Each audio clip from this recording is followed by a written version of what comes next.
నమస్తే, welcome to power debate. నేను బ్రహ్మనాయుడు.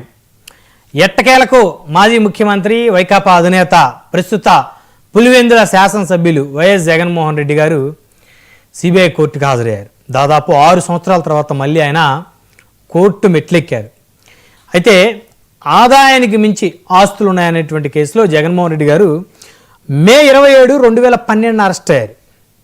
ఆ తర్వాత దాదాపు 16 నెలల పాటు ఆయన జైల్లో ఉన్నారు అక్రమాస్తుల కేసుకు సంబంధించి. అయితే సెప్టెంబర్ 24, 2013 ఆయన జైలు నుంచి బయటకు వచ్చారు. రిమాండ్గా ఉన్నారు, బెయిల్ మీద బయటకు వచ్చారు. అప్పటి నుంచి ప్రతి శుక్రవారం జగన్మోహన్ రెడ్డి ఆయన కోర్టుకు హాజరైన పరిస్థితి. ఆఖరికి 2014 ప్రతిపక్ష నాయకుడిగా ఉన్నప్పుడు కోర్టుకు హాజరయ్యారు.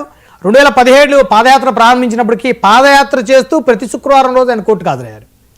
ముఖ్యమంత్రి అయిన తర్వాత కూడా మొదట కొన్ని రోజుల పాటు కోర్టుకు హాజరైన పరిస్థితి. ఆ తర్వాత కోర్టు ఆయనకి వ్యక్తిగత మినహాయింపు ఇచ్చినటువంటి పరిస్థితి. సో ఆ తర్వాత ఆయన తరపు న్యాయవాదులు మాత్రమే మరి ఆయన కేసు సంబంధించి విచారణకు హాజరయ్యేవారు. అయితే ప్రస్తుతం మళ్ళీ ఈరోజు అంటే దాదాపు 6 సంవత్సరాల తర్వాత మళ్ళీ హైదరాబాద్లోని నాంపల్లి సిబిఐ కోర్టుకి మాజీ ముఖ్యమంత్రి వైకాపా అధినేత హాజరయ్యారు.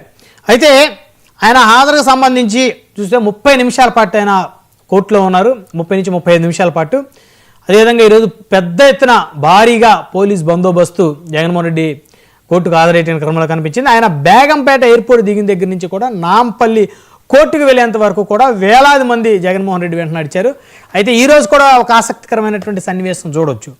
సీఎం అంటూ జగన్మోహన్ రెడ్డి కోర్టుకి వెళ్ళేటువంటి మార్గ మధ్యంలో ఆయనకు సంబంధించిన అభిమానులు అందరూ కూడా వారు నినాదాలు చేయటం, అదేవిధంగా మళ్ళీ రపా అదే 2029లో రపా అని చెప్పేసి మళ్ళీ యథావిధిగానే కొన్ని చిన్న ఫ్లెక్సీలు హోర్డింగ్స్ పెట్టి వాటిని ప్రదర్శించడం ఆయన అభిమానులు. ఇవి కొన్ని ఆసక్తికరమైనటువంటి పరిణామాలు. ఎందుకంటే ఆయన వస్తుంది కోర్టుకి.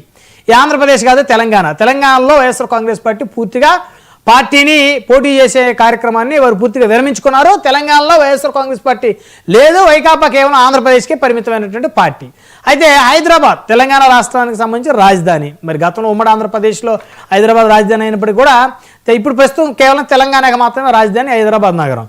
అలాంటి హైదరాబాద్లో మరి రపా 2029లో అని చెప్పేసి ఆ విధమైనటువంటి ఫ్లెక్సీలు ప్రదర్శన చేయటం అనేది అది అమాయకత్వమా అహంకారమా అనేది వైకాపాకి చెందినటువంటి ప్రతినిధులే దాని మీద సమాధానం చెప్పాల్సిన అవసరం. అది నిజంగా అసలు జగన్మోహన్ రెడ్డి గారికి సంబంధించిన ఆయన అభిమానులు, ఆయన పార్టీ సంబంధించిన వాళ్ళు చేశారా, లేకపోతే ఆ పార్టీ ముసుగులో మరెవరైనా ఆయనకి చెడ్డ పేరు తెచ్చేటువంటి కార్యక్రమంలో భాగంగా మరి ఆ విధమైనటువంటి ఫ్లెక్సీలు ప్రదర్శన చేశారు అనేటువంటిది ఆ పార్టీ నేతలకు చెప్పాల్సిన అవసరం ఉంది.